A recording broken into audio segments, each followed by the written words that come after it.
সুপ্রিয় বন্ধুগণ, আজকে আমরা শিখব negative form of auxiliary verb, অর্থাৎ অক্সিলারি ভার্বের নেগেটিভ ফর্ম কি হবে, সংক্ষেপ ফর্ম কি হবে, সেই সকল বিষয়গুলো নিয়ে আজকের ভিডিওতে আমরা আলোচনা করব। তাই আসুন ভিডিওটি শেষ পর্যন্ত দেখি।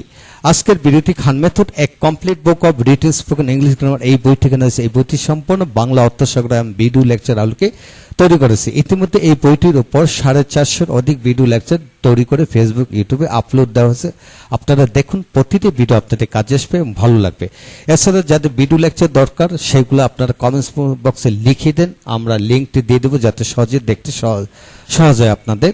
এছাড়া যারা ভিডিও লেকচার নিতে চান তারা পেন ড্রাইভের মতো ভিডিও লেকচার নিতে পারবেন। আমাদের সাথে যোগাযোগ রাখুন, ইনশাল্লাহ পেয়ে যাবেন। হ্যাঁ বন্ধুগণ, এখন আসুন negative form of auxiliary verb. আমরা জানি অক্সিলারি ভার্ব হলো 24টি। হ্যাঁ বন্ধুগণ, 24টা হলে এম ইজ আর।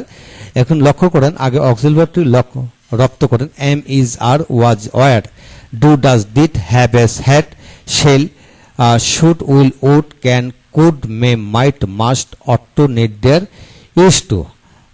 মাইট অর্থ নির্দার, ইউজ টু। হ্যাঁ, তো বন্ধুগণ এই হলো 24টি অক্সিলারি ভার্ব। সেগুলোকে নট বসানোর পর সংক্ষেপ ফর্মটা আমরা একটু লক্ষ্য করব। হ্যাঁ বন্ধুগণ, যেমন এম নট সংক্ষেপ ফর্ম হলো এইন্ট, এইন্ট আবার আরেন্ট হয়। তো বন্ধুগণ এইন্ট হয় আবার আরেন্ট হয়, এই দুইটা ব্যবহার আমরা পরবর্তী ভিডিওগুলোতে আমরা লিখে দিয়েছি, সেখানে আপনারা শিখে নেবেন।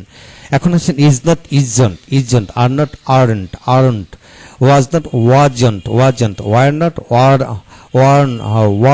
were not, don't, do not, don't, does not, doesn't, did not, didn't, have not, haven't, has not, hasn't, had not, hadn't, shall not, shan't,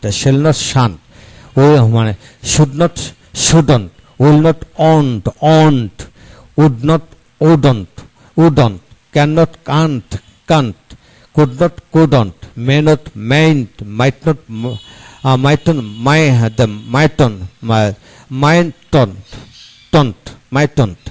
must not, mustn't, ought not, oughtn't, need not, needn't, dare not, daren't।